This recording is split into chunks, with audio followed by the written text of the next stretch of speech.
Hello friend, welcome my mini blog. তো পরশু দিন গেছিলাম রিমির বাড়ি।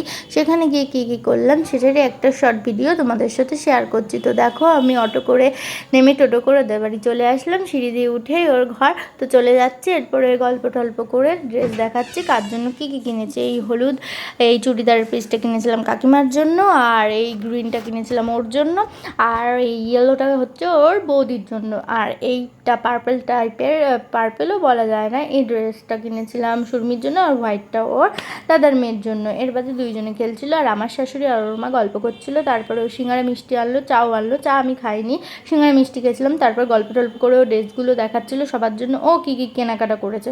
তো তারপর গল্প করে 8টা সাড়ে 8টা বেজে গেছিলো। চাউমিন দিয়েছিলো, চাউমিন টাউমিন খেয়ে তার পরক্ষণে আবার বিরিয়ানি দিয়েছিলো। অত ভাই আমি খেতে পারি না, তো বললাম যে আমি খেতে পারবো না। তো ও বললো ঠিক আছে, তাহলে পার্সেল করে দিচ্ছে, নিয়ে যাও। তো বাড়ি এসে খেয়েছিলাম। তো বাই বাই, আরেকটা তাড়াতাড়ি খুব তোমাদের সাথে দেখা হচ্ছে ছোট্ট মিনি ব্লগ।